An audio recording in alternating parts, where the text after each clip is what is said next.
เจริญพรท่านสาธุชนทั้งหลาย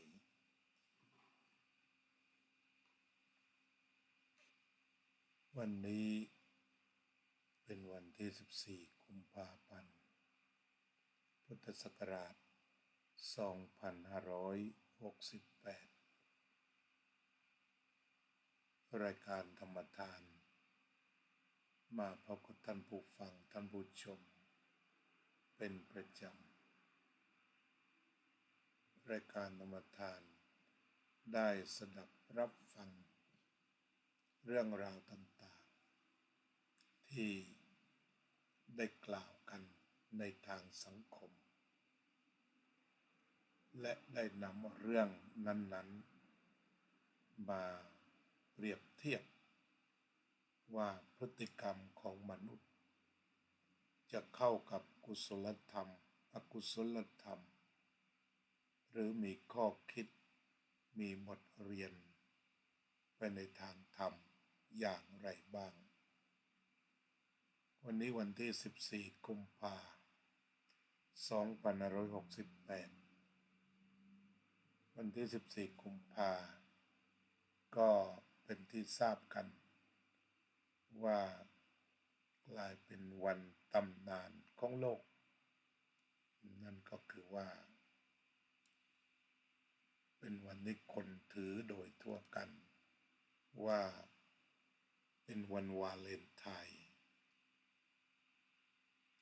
เรียกสั้นๆว่าเป็นวันแห่งความรักเป็นวันที่คนรู้จักกันโดยทั่วไปในยุคสมัยที่สื่อมีบทบาทต่อการสื่อสารความรู้ทุกด้านไม่ว่าจะเป็นเศรษฐกิจสังคมการเมืองวัฒนธรรมประเพณีความเชื่อก็จะรับการถ่ายทอดกันไปเกิดการเรียนรู้กันไปแลกเปลี่ยนกันไปทำความเข้าใจกันได้เจริญพรโยมสุนิตวงศ์สุเทพเจริญพรโยมกัลยาว่องทิพย์คงคายินดีต้อนรับสู่รายการธรรมทานจากวัดพุทธปัญญาวันนี้เป็นวันที่14กุมภาพันธ์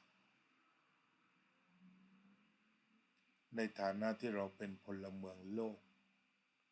มีอะไรที่เคลื่อนไหวอยู่ในโลกก็ควรจะได้มาทำความเข้าใจเรียกว่าเดินตามกระแสโลกอย่างรู้เท่าทันด้วยความเข้าใจเดินอย่างเหมาะสมไม่ล้มไม่ลื่นไม่ตกแต่ว่าเดินอย่างรู้อย่างเข้าใจในสาระโยมกัลยาก็อวยพรสุขสันต์วันวาเลนไทน์ก็คือวันนี้วัฒนธรรมร่วมของมนุษย์ทั้งโลกก็คือร่วมกันอวยพรให้ผู้อื่นมีความสุขความรู้สึกร่วมที่ดีๆเป็นเรื่องที่ควรทำเพราะว่าความรักเป็นเรื่องดีความรักที่รักตัวเองรักครอบครัวรักสังคมรักประเทศชาติรักผู้อื่นขอให้ความรักเกิดแล้วชีวิตก็จะปลอดภัยทีนี้ก่อนที่เราจะมาประยุกต์หรือว่าเชื่อมโยงประสานประยุกต์สัมพันธ์กันระหว่างวัฒนธรรมโลกแล้วก็วัฒนธรรมไทยวัฒนธรรมท้องถิ่นวัฒนธรรมพุทธศาสนาศาสนธรรมแห่งพุทธศาสนา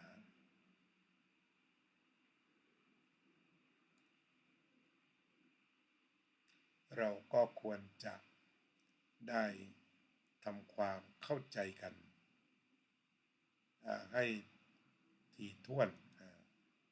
ว่าประวัติความเป็นมาย่อๆอย่างไรและหลักการของวันวาเลนไทน์เป็นอย่างไรชาวพุทธจะหาจุดร่วมกับวันวาเลนไทน์ได้อย่างไรล้วนเป็นประเด็นที่น่าคิดแล้วก็น่าคุยยมจวบครอบทองเจริญพรทีนี้ประเด็นแรกเท่าที่เด็กค้นคว้าดูตามสื่อประวัติมันก็เยอะ ไทยด้วยอังกฤษด้วยก็เป็นประวัติย่อที่เล่าถึง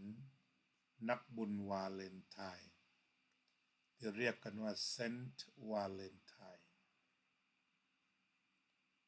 ก็กล่าวกว้างๆว่าประมาณศตวรรษที่3บางแห่งก็ระบุปีคริสตศักราชลงไปคือ269แต่ก็ถ้ากว้างๆก็คือประมาณคริสตศตวรรษที่3ทีนี้ก็มีจักรพรรดิโรมันคนหนึ่งจักรพรรดิโรมันที่2ออกเสียงว่าคลอดิอัสจะอัสหรืออุสก็ไม่แน่ใจถ้ากรีกเนี่ยส่วนมากมักจะมีอุดแต่นี้ดูตามสื่อก็เรียกว่าคลอดิอัสที่2ก็แสดงว่าจะต้องมีคลอดิอัสที่1และอาจจะมีคลอดิอัสที่3ไปด้วยก็ได้จักรพรรดิโรมันคนนี้ได้ขนานนามว่าจักรพรรดิโหดกล่าวคือมีความคลั่งไคล้ต่อการที่จะขยายเขตขยายอาณาเขตขยายอำนาจเรียกว่าล่าเมืองขึ้นระดมไพร่พลระดมทหารไปตีเมืองโน้นไปตีเมืองนี้ขยายอำนาจของตนเพราะพระเจ้าจักรพรรดิมีอำนาจไปเยอะเจริญพรโยมรมรวินจารุกุลศิลป์โยนิพาพรยิ่งรุ่งโรจน์ทีนี้การขยายอาณาเขตไปรุกรานประเทศอื่นก็จะต้องใช้ทหารเยอะจึงไประดมเด็กหนุ่มจะต้องระดมไปเป็นทหารกันเป็นจำนวนมากก่อนหน้านั้นเขาก็มีกฎอยู่ว่าคนจะเป็นทหารต้องเป็นคนโสดทีนี้พอมาพระจักรพรรดิคลอดิอัสเนี่ยระดมคนเยอะมากทุกคนก็พากันรีบแต่งงานเพื่อที่จะไม่ต้องไปสงครามให้เข้าตามกฎหมายข้อนี้อยู่มาวันหนึ่งนายพลผู้บัญชาการทหารสูงสุดผู้บัญชาการทหารรบที่ไปรุกรานประเทศอื่นเข้ามาบอกกับพระเจ้าจักรพรรดิว่าแพ้สงครามเกือบทุกเขตทหารตายเยอะพระเจ้าจักรพรรดิว่าเกิดอะไรขึ้นก็เนื่องจากตอนนี้หาทหารแทบจะไม่ได้พระเจ้าจักรพรรดิก็สั่งการลงไปว่าถ้าอย่างนั้นก็ไปรับทหารใหม่ลองดูสิ ก็รับพอไปรับทหารคนเดินผ่านไปผ่านมาก็ไม่สนใจที่จะไปเป็นทหารมาลงชื่อไม่มีใครกล้าลงชื่อก็เลยถามว่าทำไมจึงไม่ไปรบทุกคนก็ตอบทางเดียวกันว่าอยากอยู่กับครอบครัวตอนนี้มีภรรยาแล้วมีลูกแล้ว อยากอยู่กับครอบครัวสำคัญที่สุดรับทหารมานานก็ไม่มีใครสมัครจึงไป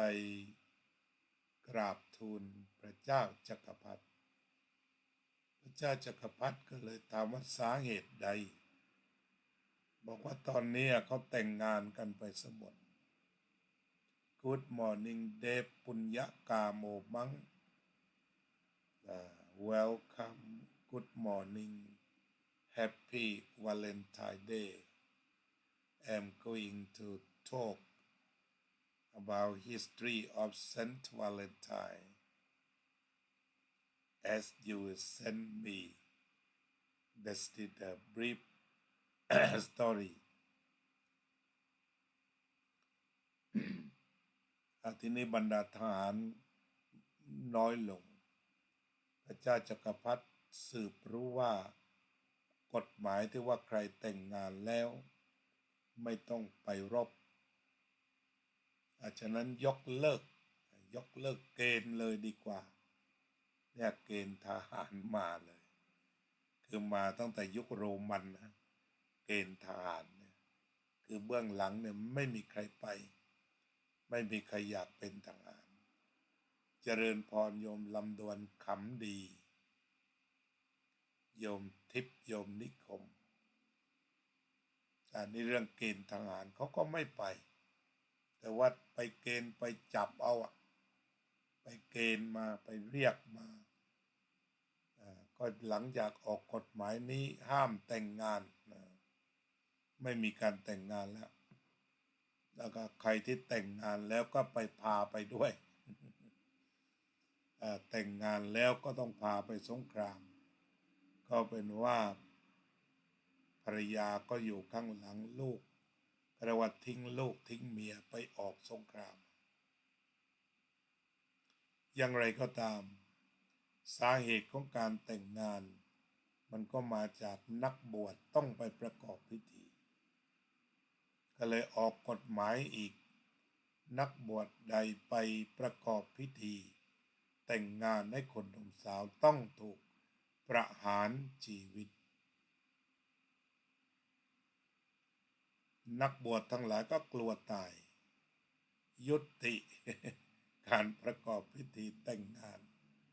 เป็นพยานให้ไม่เอาแล้วทีนี้ในบรรดานักการศาสนาทั้งหลายนักบวชทั้งหลายก็มีนักบวชคนหนึ่งก็ชื่อนักบวชวาเลนไทน์เป็นนักบวชหนุ่มมีความกล้าหาญลุกขึ้นยืนต่อสู้กับพระเจ้าจักรพรรดิครั้งแรกก็ไม่มีใครรู้จัก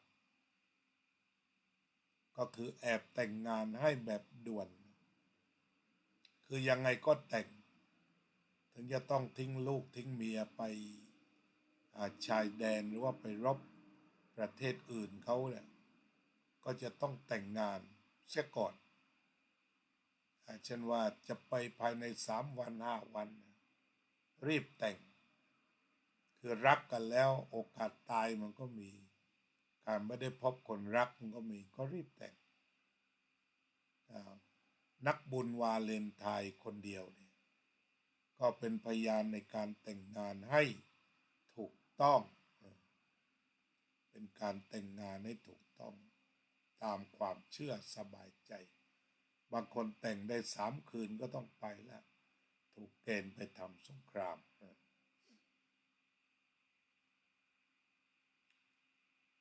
ทีนี้ก็ข่าวเนี่ยเล็ดลอดไปบอกว่าการแต่งงานยังมีอยู่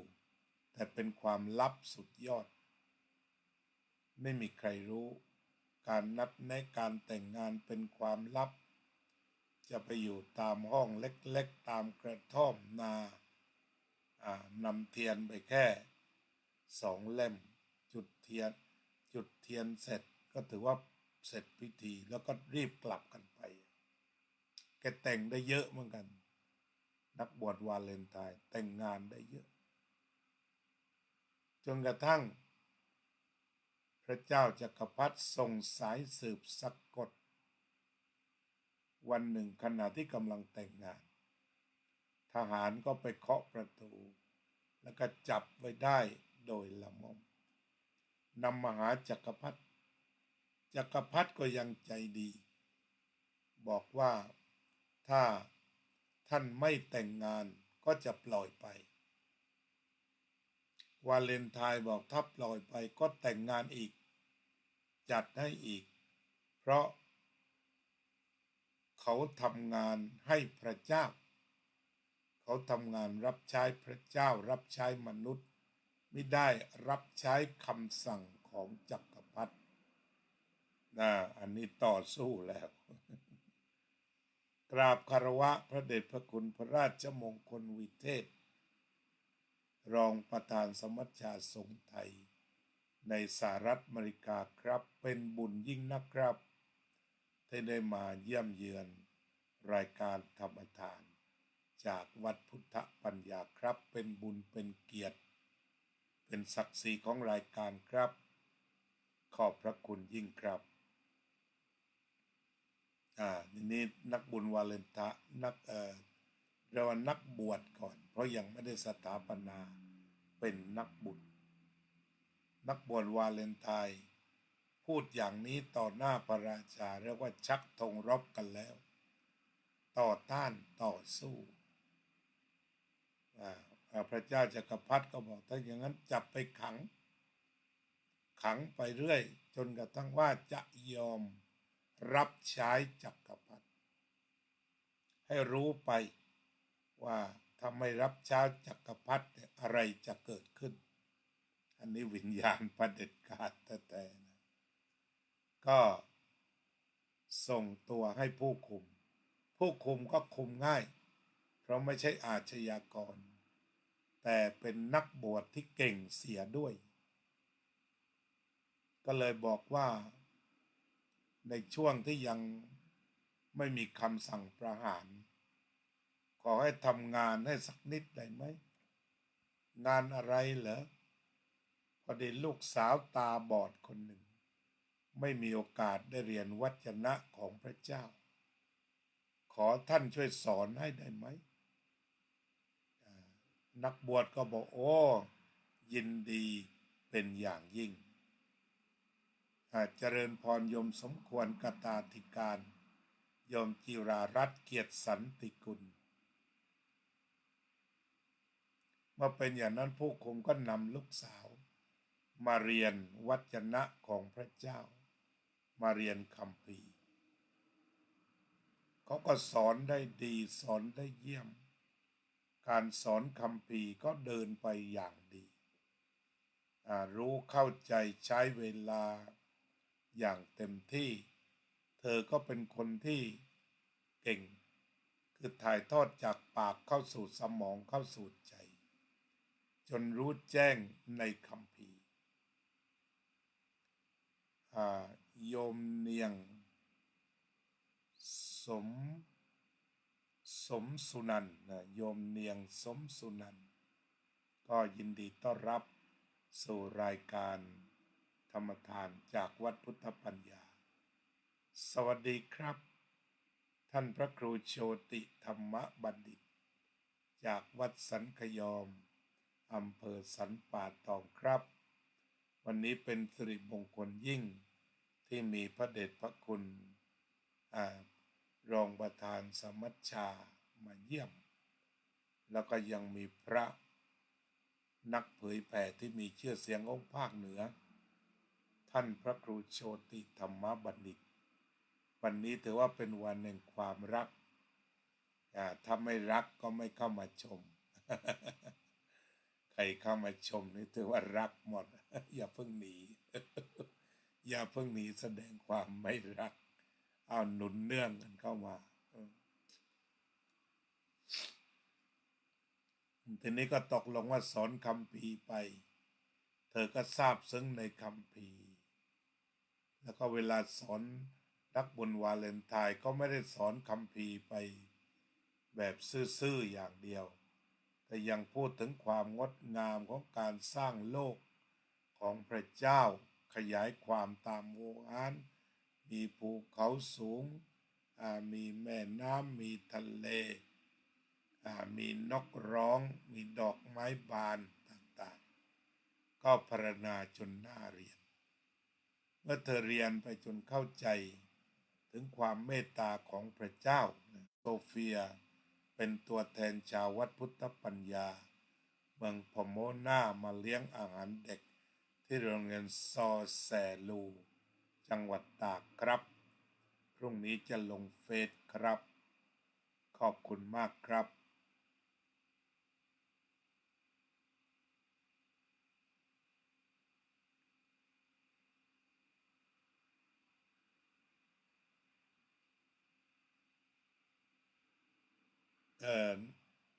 นักบุญนักบวชวาเลนไทน์แกก็พรรณนาความได้ดีจนเด็กผู้หญิงคนนั้นมีความสุขพอได้ยินเกี่ยวกับความงามของโลกมาเด็กคนนี้แกก็บอกว่าก็อ้อนวอนพระเจ้าอยู่ทุกคืนและวันทุกเช้าครับแต่เมื่อไหร่ล่ะพระเจ้าจะโปรดปรานเสียทีเจริญพรโยมน้อยเจริญพรโยมกฤษณะฉายาคุณเมื่อไหร่พระเจ้าจะโปรดสักทีก็สวดมาอย่างหนักอ้อนวอนเพลมามากสุดจิตสุดใจเต็มหัวใจเรียกว่าทุ่มหัวใจทั้งดวงนักทีนี้เรื่องของการรักษาตาบอดรักษาคนเปรี้ยต่างๆทางคริสต์เขามีวิธีเขาทำอยู่ตั้งแต่พระเยซูมานักบวชคนนี้ได้ยินเด็กผู้หญิงลูกศิษย์ได้กล่าวอย่างนั้นก็เลยบอกว่าเอ้าเธอเชื่อในพระเจ้าจริงหรือเปล่าก็ถาม3 ครั้งผู้หญิงคนนี้ว่าเชื่ออยากจะให้พระองค์เปิดตาให้หน่อยอยากจะได้มองโลกที่สวยงามอยากจะได้ดูแม่น้ำสายลมแสงแดดภูเขานกสัตว์ทั้งหลายที่สวยงามที่พระเจ้าสร้างมานักบวชก็เลยอธิษฐานพออธิษฐานเสร็จแสงสว่างก็ปรากฏขึ้นแล้วก็ส่องมายังสายตาของเธอค่อยๆลืมตาขึ้นอีกครั้งแล้วก็เปิดโลกเปิดม่านสว่างไสวก็เป็นว่าแรงอ้อนวอนของเธอนั้นพระเจ้าโปรดเธอแล้วโยมพรพันธ์เรดเล่ท่านกำนันพิเชษเทศรัตน์เนี่ยท่านกำนันพิเชษได้เล่าให้ฟังถึงเรื่องการประยุกต์วันแห่งความรักกับวัฒนธรรมท้องถิ่นกับกตัญญูกตเวทีอย่างดีนั่นคือท่านกำนันพิเชษเทศรัตน์ เป็นกำนันตำบลวังตะกออำเภอหลังสวนจังหวัดชุมพรแล้วก็วัดที่ท่านกำนันเติบโตและมาอุปถากชื่อว่าวัดสมุเขตตารามหรือวัดหัววังท่านมีแนวความคิดในวัน14วันวาเลนไทน์นี้ทำบุญวันอดีตเจ้าอาวาสก็คือเจ้าอาวาสของวัดสมุเขตตารามทุกรูปนำชื่อมาสวดมาทำบุญถวายทักษิณานุปทานนี่เป็นการแสดงความรักคือรักบรรพบุรุษผู้สรรสร้างวัดวาอารามและประเพณีแล้วก็ทีมงานท่านกำนันก็สร้างวัดได้ดีคือพระแทบจะไม่ต้องทำอะไรปฏิบัติศาสนกิจไปทุกอย่างท่านกำนันผู้ใหญ่ตลอดถึงทีมงานช่วยงานกันดีของวัดสมุขอินทรามแล้วก็รู้สึกว่าเดี๋ยวท่านกำนันให้ข้อมูลเพิ่ม ที่สำคัญก็คือทำข้าวต้มลูกโยนหรือข้าวต้มใบพอบ้านเราเนี่ยทำต้มใบพอ1,500 ลูกแล้วมีอะไรอีก250นะจำไม่ได้ละ250ที่มีทำกันด้วยแต่ว่าทำข้าวต้มแจก1,500 ลูกตอนที่อาตมาทำช่วงงานแห่พระแข่งเรือไป10,000 กว่าลูก100 กว่าเกือบจะ200 กิโลข้าวเหนียวว่างั้นก็เยอะทีเดียวเป็น10,000 โลว่างั้นเป็น10,000 ลูกเดี๋ยวกำนันว่าอะไรนะอีก250ถ้ายังอยู่เขียนให้หน่อยก็ชื่นชมเนี่ยนี่คือเราต้องการอาศัยคนฉลาดที่จะเชื่อมโยงวัฒนธรรมท้องถิ่นคุณธรรมท้องถิ่นคือความกตัญญูต่อบรรพบุรุษสงฆ์แล้วก็เขียนแล้วก็เชื่อมโยงโลกได้คือเอาวันวาเลนไทน์เนี่ยมาจัดระลึกถึงบรรพบุรุษอันนี้ก็เป็นที่น่าชื่นชมจริงๆเลยทีเดียวพอดีเมื่อวานพูดเสร็จเขียนมาข้างหลังเขียนคอมเมนต์ตอนนี้ต้นกล้วยครับเอาตัวอย่างที่อาจารย์ทำไว้นะครับต้มกล้วยครับเรียกว่าทำต้มใบเพาะ1,500ทำต้มกล้วยอีกต้มกล้วยก็แปลว่าข้าวต้มมัดบ้านอาตมาเรียกว่าต้มกล้วยปักใต้บางแห่งเรียกว่าข้าวเหนียวห่อกล้วย อันนี้ก็ถือว่าเป็นต้นแบบหรือว่าเราเป็นตัวอย่างของการเราตามโลกได้แต่ไม่ได้ตามไปสุดขีดไม่ได้หมายความว่าซื้อช็อกโกแลตไปแจกที่วัดไม่ได้ตามไปทื่อๆแบบนั้นหรือไม่ได้หมายความว่าแจกกุหลาบคนทั้งวังตะกอไม่ใช่อันนี้คือฉลาดอันนี้ชี้เป็นตัวอย่างนี่คือต้นแบบความฉลาดต้นแบบความฉลาดตรงนี้ที่อื่นก็คิดได้ทีนี้ถ้าไปคิดแบบนี้ปั๊บไม่ซื้อช็อกโกแลตเข้าไปแบบซื่อๆแบบก๊อปปี้อันนี้ไม่ใช่ก๊อปปี้เขาเรียกว่ามีความคิดสร้างสรรค์ซึ่งเราต้องการมากทำไปเลยเนี่ยวาเลนไทน์เนี่ยคือไปเอาคอนเซปต์มาคอนเซปต์ว่ามันเป็นวันแห่งความรักเป็นยังไงพอเกิดความรักในมนุษย์มันรักกันได้หมดอยู่กันด้วยความรักก็ไปแสดงออกถึงกิจกรรมอันนี้ท่านกำนันก็เอากิจกรรมมาสื่อรักถ้าใครมาวัดหัววังก็จะได้กินต้มกล้วยแจกฟรีอันนี้ชาวบ้านมาช่วยห่อ70 คนเหมือนพระอาจารย์ทำต้มที่เขาแงนใช่ไหมเนี่ยโอ้โหเนี่ยกำนันประสบความสำเร็จเลยเชื่อมวังตะกอกับโลกได้ต้องเชื่อมแบบนี้แหละคือไม่ได้หมายความว่าเชื่อมแล้วก็ไปเอาตะวันตกเข้ามาแต่ว่าเราเอาแนวคิดตะวันตกคือเรื่องความรักเนี่ยมีทุกวันก็ได้เราก็ทำให้คนมันรักกันคือไม่เกลียดกันไม่ฆ่ากันมาเข้าวัดกันมาห่อนี่ก็70แล้วมาห่อต้มนี่ก็ปาก็ไป70มันก็อุ่นแล้วคนเข้าวัดตั้ง70อย่างนี้แล้วก็ทำ2แบบแต่ว่าถือว่ากำนันเก่งเหมือนกันนะหาใบพอได้ดีตกลงก็ต้องบอกท่านกำนันว่ามันจะต้องฟื้นฟูใบเพาะเพราะว่าเคยพบว่าหายากพิลึกเพราะว่าบ้านเราทำยังไงถ้าจะอนุรักษ์ต้องอนุรักษ์เป็นปีแต่หมายความว่าเสนอท่านกำนันแล้วว่ามันพอจะมีที่ตรงไหนหรือว่าผสมเข้าไปในสวนที่มันปลูกได้กันแล้วกันอย่าให้หายใบเพาะเนี่ยหรือว่าปลูกไว้ตามริมสระริมนาอะไรที่เราพอมีอยู่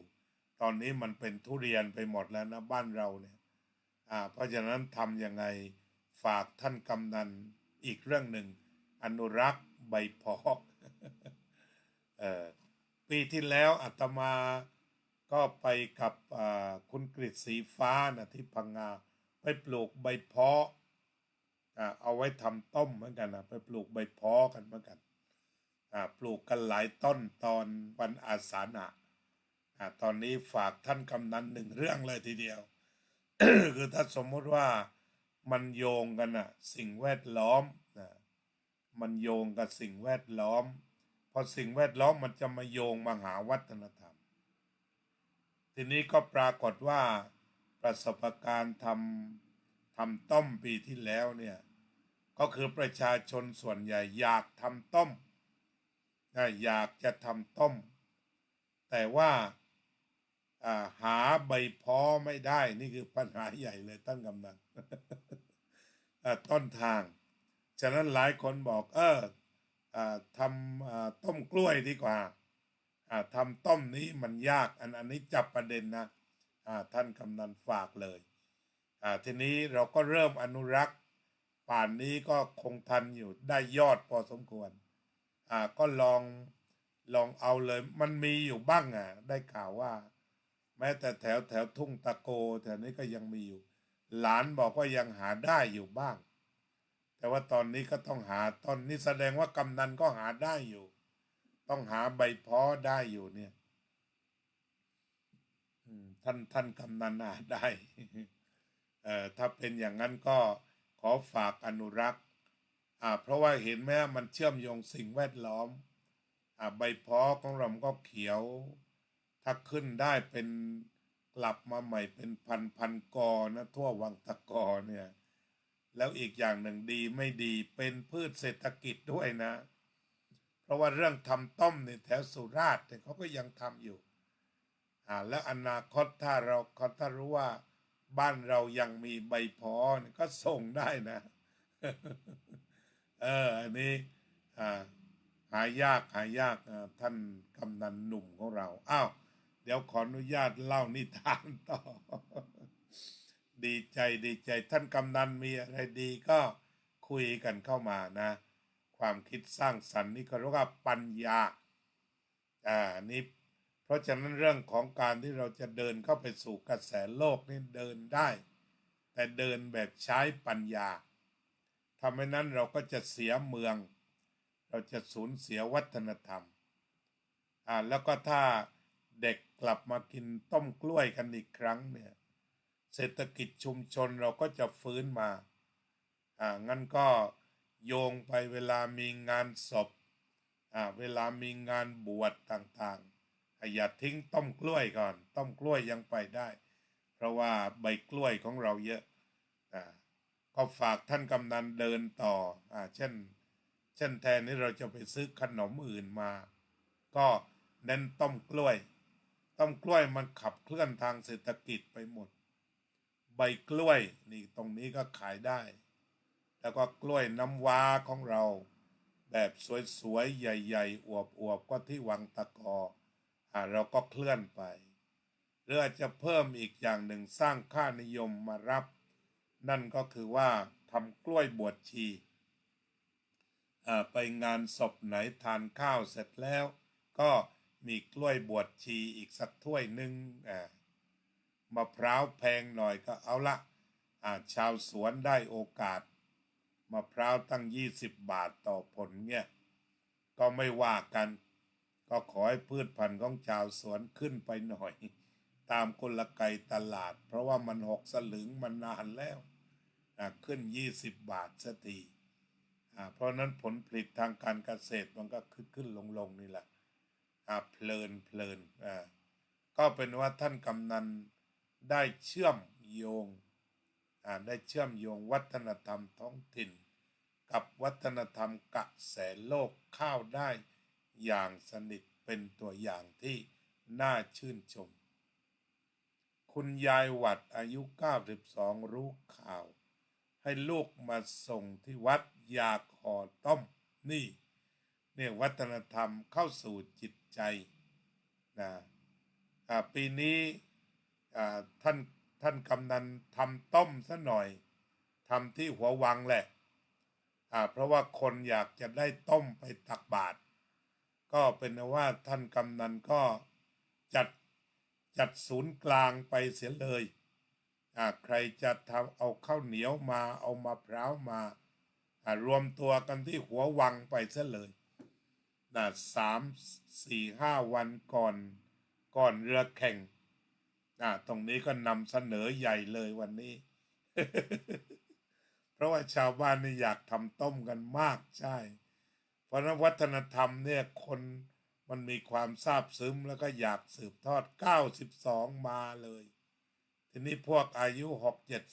6-70พวกนี้ก็กำลังจะอนุรักษ์เพราะนั้นท่านกำนันก็อำนวยความสะดวกซะหน่อยใช้วัดหัววังเนี่ยเป็นศูนย์กลางสัก4-5 วัน4-5 วันช่วยกันหาใบเพาะเนี่ยสำคัญมากช่วยหาใบเพาะเนี่ยจะประสานอาตมาช่วยก็ได้ถ้าทางวังกอเรายังผลิตไม่ทันจะออเดอร์มาจากนครศรีจากวัดเจดีหลวงจากร่อนพิบูลที่มีเครือข่ายสหายธรรมอยู่ให้ท่านกำนันแจ้งเนิ่นๆกันแล้วกัน แล้วก็ปีหน้าวัดหัววังแจกต้มด้วยเพราะว่าปีที่แล้วเรือพระทำกับใบพร้าวสวยมากเนี่ยก็อยากจะให้ท่านกำนันได้ยืนหยัดฟื้นฟูภูมิปัญญาวังตะกอซึ่งมีดีมากๆสืบต่อไปแล้วก็สิ่งเหล่านี้มันก็จะโยงเข้าสู่เศรษฐกิจของเราเอากลับมานักบุญวาเลนไทน์ เมื่ออธิษฐานจิตจนลูกสาวของผู้คุมมองเห็นก็มาคุยกันเรื่อยก็มานั่งคุยมานั่งสนทนาศึกษาพระคัมภีร์และสุดท้ายน้ำหยดลงหินทุกวันหินมันยังกร่อนและในที่สุดรักต่างวัยระหว่างนักบวชวาเลนไทน์และลูกสาวผู้คุมก็ปรากฏขึ้นเจริญพรโยมนิคมโยมวิชัยกำเหมาะจะโยมวันชัยกำเหมาะเจริญพรครับเป็นพระนะครับท่านวิชัยกำเหมาะขอบคุณมากครับพระหลายรูปมาชมรายการสาธุทีเดียวจากนั้นก็ตกหลุมรักกันแต่ไม่นานจักรพรรดิก็เรียกนักบวชวาเลนไทน์เข้าไปหาแล้วก็สอบถามว่าจะทำตามคำสั่งจักรพรรดิไหมนักบวชก็บอกขอยืนหยัดทำตามคำสั่งของพระเจ้าทำรักของพระเจ้าให้เป็นจริงไม่ถ้ามันนั่นก็จะประหารก็เข้าแดนสวรรค์อยู่แล้วคือรู้ทางไปเพราะได้รับใช้พระเจ้าอย่างอาจหาญทีนี้จักรพรรดิก็เลยสั่งประหารแต่รู้สึกว่าจะไปรอการประหารแล้วทีนี้ในช่วงที่ท่านกลับไปคนทั่วไปก็มาสวดอ้อนวอนพระเจ้าเพื่อให้ช่วยชีวิตวาเลนไทน์และก็มันมีช่องหน้าต่างไอ้ช่องลมเหนือหน้าต่างอยู่ช่องหนึ่งในห้องที่นักบวชติดคุกเขาก็เลยทำยังไงจะสื่อสารว่าประชาชนที่ท่านแต่งงานให้มีความรักปรารถนาดีเหลือเกินแต่เมื่อท่านอุทิศชีวิตเพื่อพระเจ้าก็ขอบูชาด้วยดอกกุหลาบสีแดงที่เป็นสัญลักษณ์แห่งความรักจากเลือดเนื้อและจิตใจก็พากันคว้างใช่ไหมชูดคว้างเข้าไปเนี่ยคว้างก็ลงไปเต็มห้องเลยแล้วก็กำหนดวันประหารก็มาถึง14 กุมภาคริสตศักราช269ในวันที่13นั้น ก่อนถึงวันประหาร นักบุญวาเลนไทน์ก็นักบวชวาเลนไทน์ก็สารภาพต่อพ่อของต่อพ่อของผู้หญิงชื่อจูเลียนะอันนี้ก็ได้ชื่อมาจากการ์ตูน เรียกว่าชื่อจูเลียนะผู้หญิงคนนั้นชื่อจูเลียก็บอกได้หลงรักจูเลียนักโทษก็บอกว่าทราบผู้คุมก็บอกว่าทราบแล้วลูกบอกแล้วมีอะไรจะทำเป็นครั้งสุดท้ายก็เลยขอเขียนจดหมายในเมื่อเยี่ยมไม่ได้ขอเขียนจดหมายเนื้อหาของจดหมายก็มีตอนที่หนึ่งก็ว่าขอให้รักพระเจ้าสุดจิตสุดใจสวดอ้อนวอนพระเจ้าอยู่กับพระเจ้าต่อไป2เมื่อเบิ่งตาดูได้แล้วสามารถมองเห็นได้แล้วก็ขอให้อยู่ในโลกนี้อย่างมีความสุขด้วยการดูภูเขาแม่น้ำสัมผัสสายลมต้นไม้แสงแดดดอกไม้อย่างมีความสุขแล้วก็ลงว่า Your Valentine วาเลนไทน์ของเธอวันที่14กุมภาพันธ์อันนี้ก็ถ้าเราดูที่มาของนักบวชหรือนักบุญวาเลนไทน์ต่อจากนั้นทางศาสนาคริสต์แคทอลิกก็สถาปนาขึ้นมาเป็นนักบุญวาเลนไทน์ทีนี้เนื่องจากมันมีแหล่งกำเนิดวัฒนธรรมตัวนี้ทางตะวันตกเขาก็นิยมแจกขนมแจกช็อกโกแลตของขวัญเพราะว่าหมายถึงว่าความรักก็ต้องมีทั้งสองอย่างคือมีทั้งให้แล้วก็รับกราบคารวะท่านอาจารย์พระครูวรสิทธิวิเทศนะครับจากวัดพุทธประทีปซานฟรานซิสโกท่านพระครูก็มีน้ำใจวันนี้วันมงคลของผมแล้วครับ4รูปครับมีพระเข้ามาเยี่ยมรายการอิ่มเอิบเบิกบ้านผมก็มีความชื่นใจสมัชชาสงฆ์วันนี้ก็ออกรายการอภิปรายกันเรื่องความรักไปแล้วก็ถือว่าเรากำลังผลักดันธรรมะท่วมโลกเช้าเปิดตรงไหนก็เจอของสมัชชา ช่วยกันของท่านอาจารย์วัดพุทธประทีปก็มีทุกจุดมีพระจัดรายการธรรมะกันหมดเพราะทุกรูปก็มีโทรศัพท์มือถือก็สามารถว่ากันไปเลยทีเดียวนี่ก็คือเรื่องของการจัดรายการธรรมะฉะนั้นนี่คือความเป็นมาของวันวาเลนไทน์ทีนี้ก็อย่างที่คุยกับท่านกำนันนี่แหละว่าบางคราวนั้นเรามีวัฒนธรรมโลกกระแสโลกกระแสหลักจะรับหรือไม่รับก็ขึ้นอยู่กับตัวเราเองครับผมเป็นแหล่งช่วยกันครับขอบคุณมากครับทีนี้มันขึ้นอยู่กับว่าเรามีเรียกว่ามีเจตนาเสรีที่จะรับอะไรหรือไม่รับอะไรก็ต้องใช้ธรรมวันนิสสัมมะกรณังเสยโยใคร่ครวญแล้วกระทำนั้นประเสริฐยิ่งต้องใช้ปรโตโคสะคือฟังและโยนิโสมนสิการมาตระหนักให้ดีวิเคราะห์ข้อดีข้อเสียก่อนเดินไปตามทางของวัฒนธรรมตะวันตกวัฒนธรรมที่แปลเป็นกระแสโลกว่าเราจะรับทั้ง100%รับ50%หรือรับแนวคิดมาประยุกต์อย่างที่ท่านกำนันตำบลวังตะกออำเภอหลังสวนจังหวัดชุมพรได้ทำท่านผู้นี้น่าคิดเป็นคนฉลาดรู้สึกว่าจะเป็นวิศวกรไฟฟ้าแต่ว่าสนใจเรื่องวัฒนธรรมประเพณีวัดวาอารามเพราะนั้นเราก็มีคนรุ่นใหม่อายุไม่ถึง50 ไม่ถึง40เนี่ยเข้ามาสืบทอดงานพระพุทธศาสนางานวัฒนธรรมประยุกต์กันอย่างน่าสนใจถึงเราจะอยู่ไกลแต่ถ้ามีอะไรมาก็คุยผ่านตรงนี้ได้ครับผมสวดมนต์ก่อนนะครับสุขสันต์วันวาเลนไทน์ครับผมเอานิมนต์ไปสวดมนต์ก่อนนะครับกราบขอบพระคุณที่ให้ความรักกับผมมาชมรายการท่านพระครูไม่เคยทิ้งนะครับเรียกว่ารักกันแหละนะรักกันในฐานะเพื่อนร่วมงานของสมัชชาสงฆ์ไทย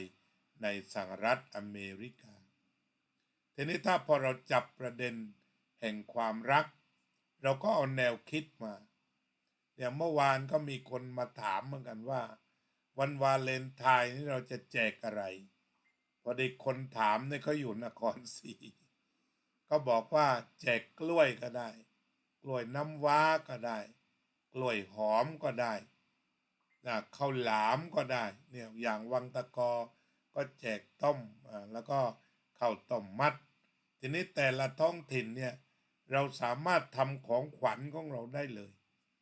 มากำแพงเพชรก็ทำยังไงผลิตภัณฑ์กล้วยของเรากล้วยตากกล้วยฉาบอะไรต่างๆเนี่ย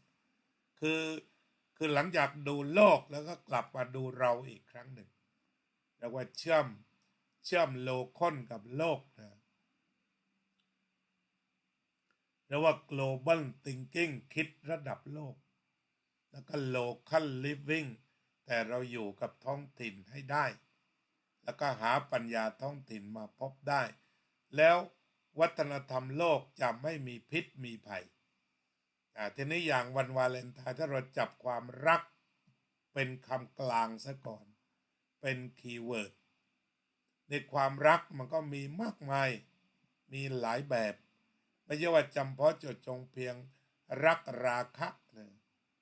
ถ้าเรามาตามคำพุทธรักราคะก็มีราคะนี่มันร้อนคือไฟนัตถิราคะสโมอคิไฟอื่นร้อนเหมือนราคะไม่มีที่ถ้าเราจะต้องเล่นกับไฟคือราคะที่มันร้อนก็จะต้องมีสติให้มาก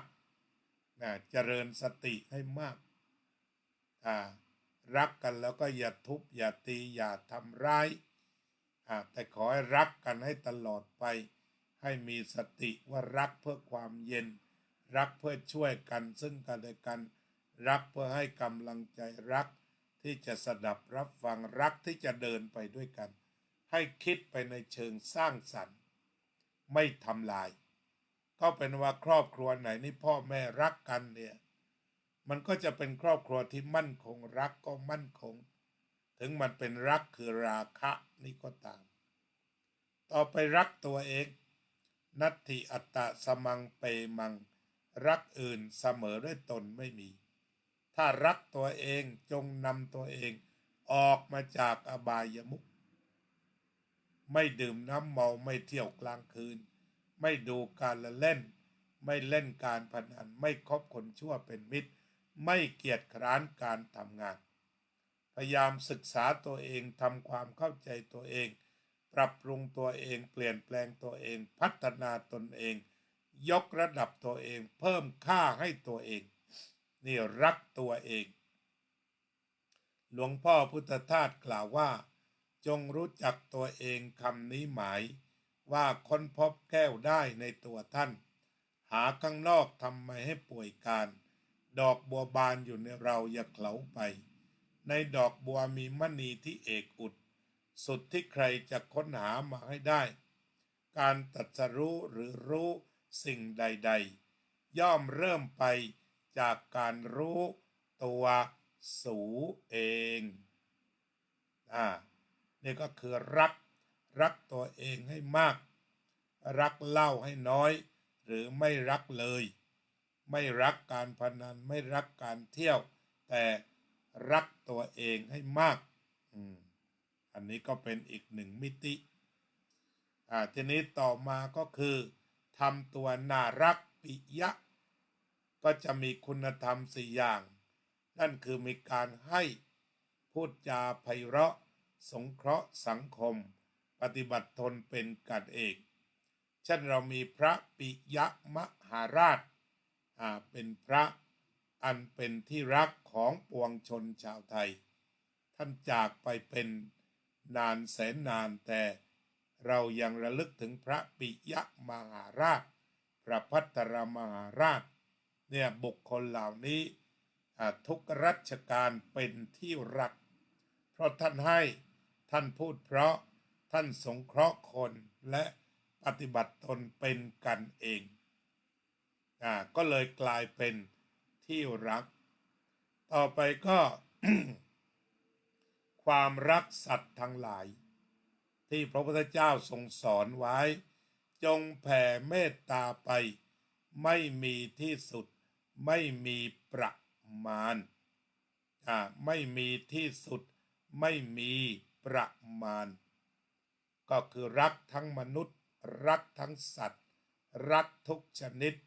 ภูเขาแม่น้ำสายลมแสงแดดไม่เกลียดอะไรเลยสักอย่างนี่รักของพระพุทธเจ้ารักของพระพุทธเจ้าเอาชาวคริสต์ก็สอนให้รักเพื่อนบ้านเราจึงสามารถอยู่กันได้พุทธคริสต์สนิทใจท่านรักเพื่อนบ้านพุทธก็เป็นเพื่อนคริสต์คริสต์ก็ต้องรักพุทธคริสต์ก็ต้องรักอิสลามคริสต์ก็ต้องรักยิวเพราะเป็นเพื่อนบ้านของชาวคริสต์เป็นนั้นว่าหาคนเกลียดไม่พบเพราะทุกคนเป็นเพื่อนบ้านศาสนาพุทธเกลียดใครไม่ได้เลยเพราะสัตว์ทั้งหลายเป็นเพื่อนทุกเกิดแก่เจ็บตายพระพุทธเจ้าตรัสว่าไม่มีที่สุดไม่มีประมาณแผ่เข้าไปแล้วก็ละเอียดละออโดยหยาบก็มีโดยกว้างก็มีโดยละเอียดก็มีโดยลึกก็มีนั่นพูดถึงการแผ่เมตตาแผ่ความรักและทำอยู่ทุกเมื่อเชื่อวันยังก็ตามเมื่อมีการพูดถึงวันแห่งความรักที่มีประโยชน์ก็คือเราจะได้มาคุยกันถึงเรื่องรักที่เราพบอย่างแต่ละคนเนี่ยอาตมานี่ผ่านความรักอะไรมาบ้างหนึ่งความรักในครอบครัวคุณพ่อคุณแม่ท่านรักกันจึงแต่งงานกันนี่ต้นกำเนิดเมื่อแต่งงานกันก็มีพี่ๆแล้วก็อาตมาเป็นคนสุดท้ายก็ด้วยความรักท่านรักท่านจึงอุ้มท้องท่านดูแลบริหารครรภ์อย่างดีเมื่อรักคลอดมาแล้วก็ดูแลอย่างดีที่สุดให้ที่อยู่อาศัยอย่างดีที่สุดปลอดภัยที่สุดให้อาหารมีประโยชน์ต่อร่างกายทุกอย่างฟรีบ้านฟรีอาหารฟรีอยู่ที่ดินฟรีนี่คืออานุภาพความรักของพ่อแม่อันเป็นแหล่งกำเนิดเมื่อเราคลอดมาแล้วเรายังไม่รู้วันคลอดเพื่อนบ้านก็มาเยี่ยมกันต่างคนก็ต่างมาส่งความรักในการคลอดแบบในสมัยโบราณชนิดใช้หมอตำแยเขาก็จะคลอดอาจจะมีคนมาให้กำลังใจผู้คลอดฉะนั้นอาตมานี่รับรักตั้งแต่แรกแล้วพ่อแม่รักพี่ก็รักเพื่อนบ้านทุกคนรัก ก็มาเยี่ยมโตขึ้นไปเล่นบ้านไหนก็ได้กินกล้วยกินผลไม้กินข้าวกินได้ทุกบ้านเขารักอาจจะทะเลาะเบาะแว้งเขาแซวกันบ้างอาตมาตัวอ้วนเขาชอบอุ้มบ้างทำอะไรบ้างเรารำคาญก็วิ่งหนีหงุดหงิดพ่อแม่ก็บอกไม่อย่าไปด่าเขาอย่าไปหงุดหงิดเขารักเขาจึงอุ้ม เนี่ยอาตมาก็เป็นเด็กอ้วนนะอุ้มแล้วก็จับโน่นจับนี่ คนอุ้มเสร็จแล้วก็จับโน้นจับนี้เราก็จักกะจี้กระโดดหนี บางทีถีบคนกอดบ้างอะไรบ้างหลุดจากคนนี้แล้วคนนั้นกอดอีกนี่ความรักพ่อแม่พาไปวัดก็ช่วยกันดูแลแต่เคยเรียกว่าแม่ช่วยจัดของอยู่ที่วัดเราร้องไห้แม่มีงานติดก็มีแม่อีกคนหนึ่งในตลาดแม่ทิพย์ ก็เลยมีลูกอายุรุ่นเดียวกันก็เลยให้กินนมด้วยก็เป็นเกลอกับเพื่อนจนตายเมื่อบวชแม่ใส่บาตรทุกวันเลยอันนี้เป็นต้นแล้วก็ความรักเต็มไปหมดเนี่ยบวชตั้งแต่อายุ13ตอนนี้66ก็โตมาด้วยความรักประชาชนรักก็ใส่บาตรการไปบิณฑบาตแต่ละวันเนี่ยถ้าเขาเกลียดพระนี่ไม่มีใครมาใส่บาตรให้นะจำไว้แต่เพียงแต่ว่าคำว่ารักของเราเนี่ยมันก็ไม่ได้พูดกันพร่ำเพรื่อ บ้านเราแทบจะไม่พูดมันอายเนี่ยการที่คู่รักจะบอกฉันรักเธอนะอะไรมันอาย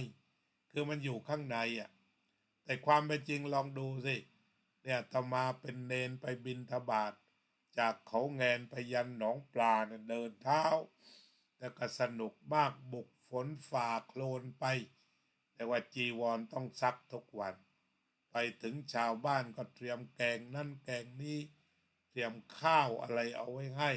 ถ้ามีผลไม้ก็จะต้องมาส่งอันนี้ถ้าย้อนไปดูโอ้ยคนรักจริง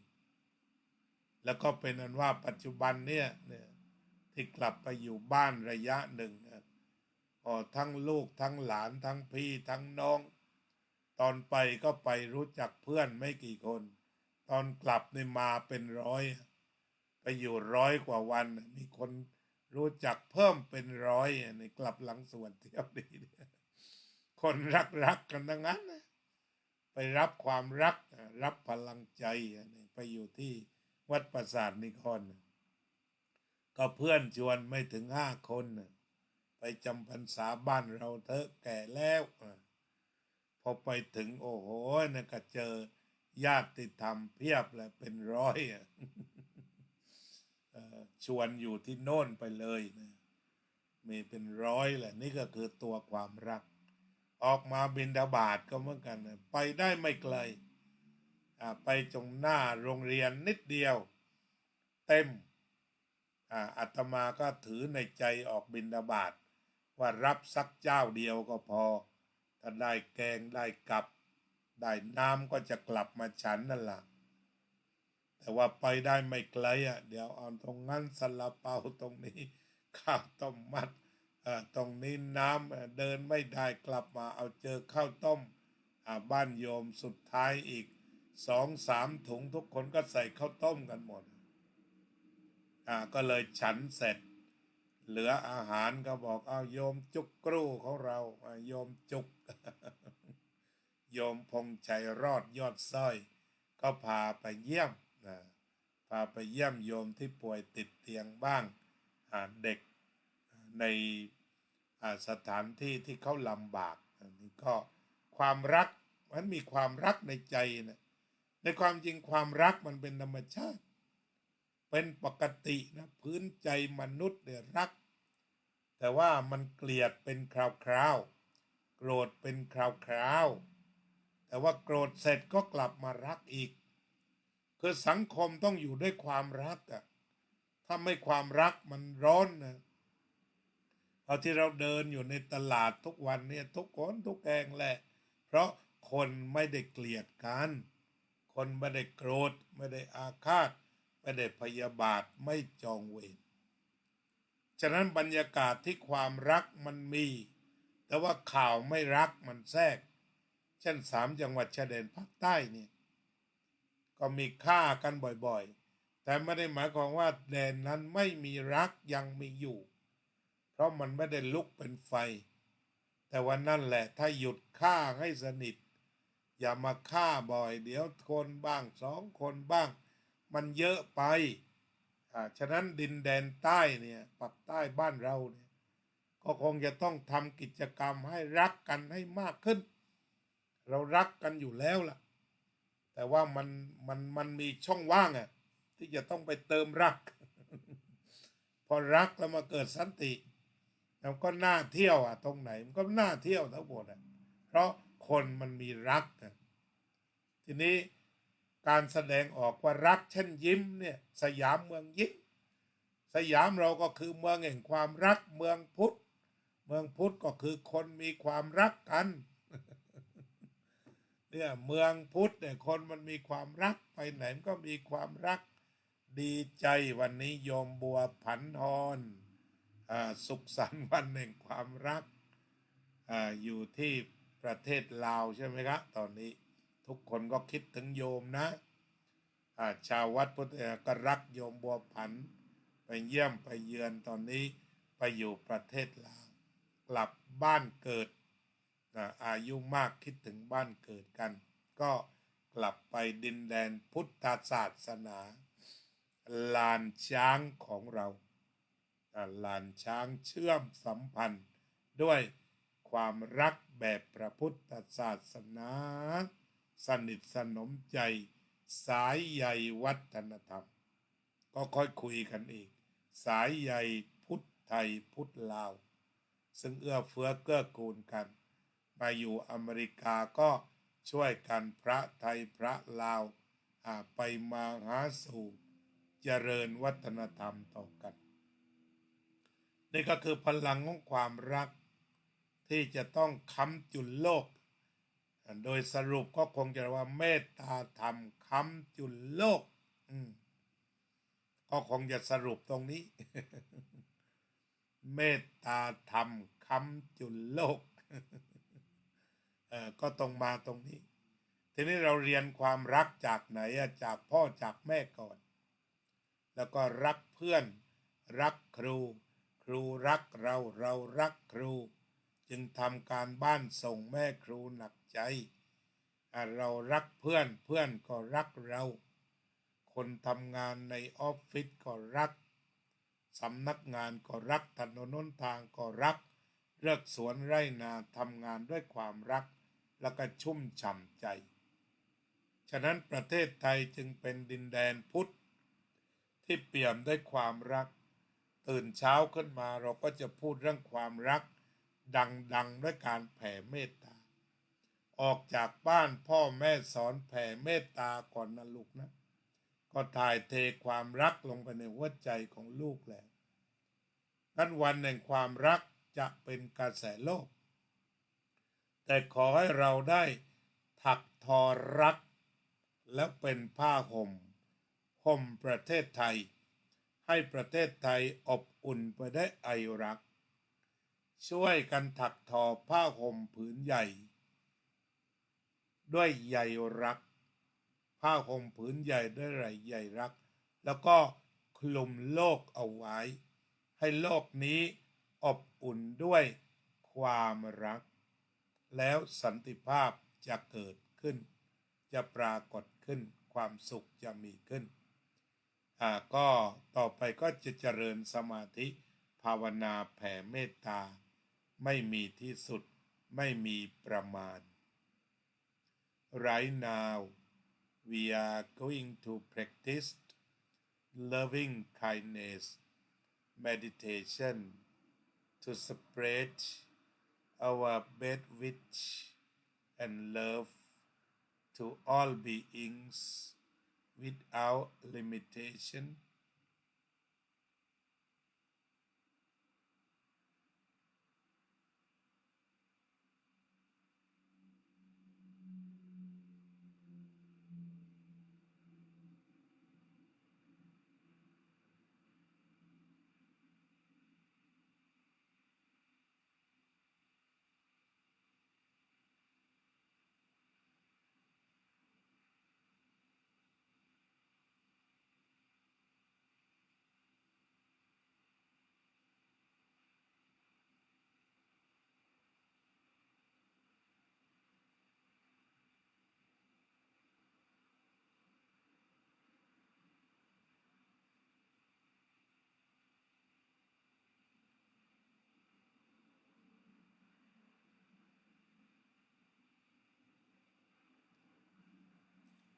แผ่ความรักกันละ แผ่ทุกวัน สัพเพสัตตาสัตว์ทั้งหลายที่เป็นเพื่อนทุกข์เกิดแก่เจ็บตาย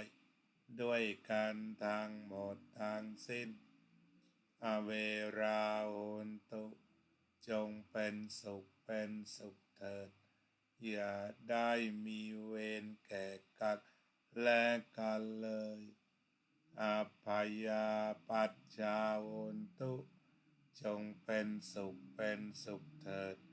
อย่าได้พยาบาทเบียดเบียนซึ่งกันและกันเลย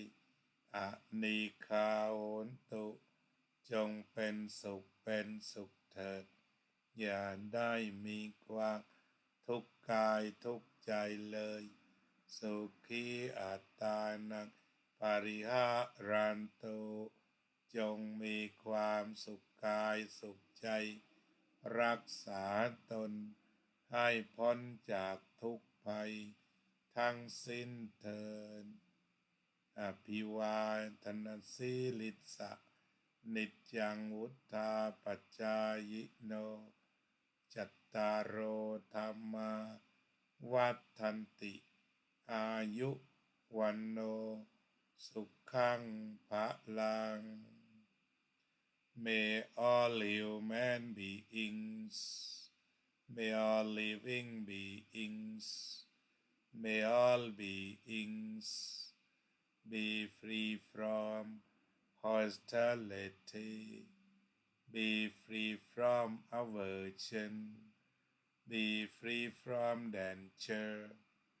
be free from harming each other, be free from suffering. May all living beings, may all human beings, may all beings be safe, be successful, be peaceful, be happy, take care yourself to be free from all kinds of suffering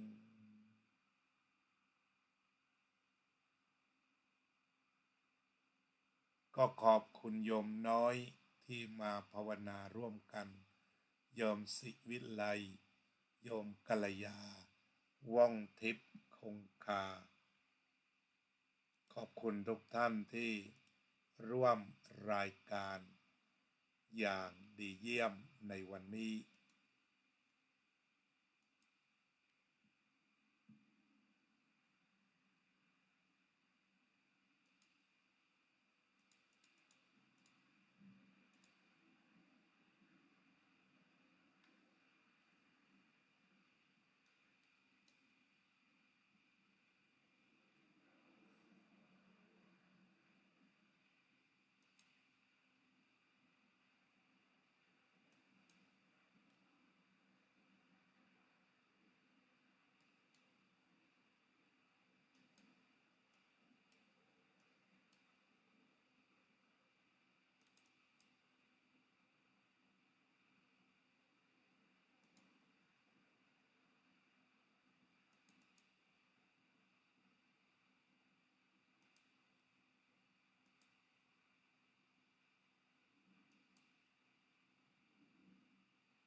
ตรัสรู้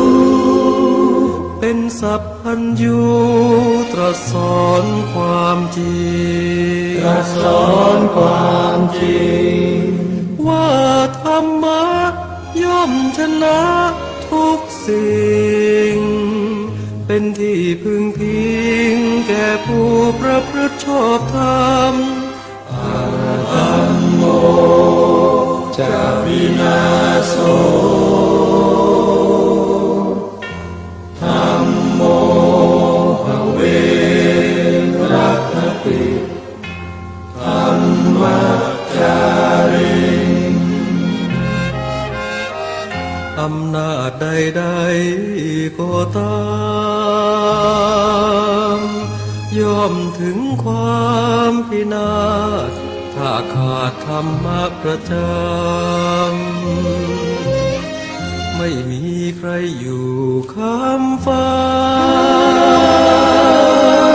เราต่างเกิดมาใช้กันจงอยู่ในศีลในธรรมคิดทำแต่กรรมที่ดีธัมโมจะวินาโสธัมโมภเวรัคติธัมมัจจาริธรรมส่องสว่างสู่ทางสุขสีคำจุนโลกนี้นิรันดร์ธัมโมจะวินาโสธัมโมภเวรัคติธัมมัจจาริ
พระพุทธองค์ท่านทรงตรัสรู้เป็นสัพพัญญูตรัสสอนความจริงว่าธรรมะย่อมชนะทุกสิ่งเป็นที่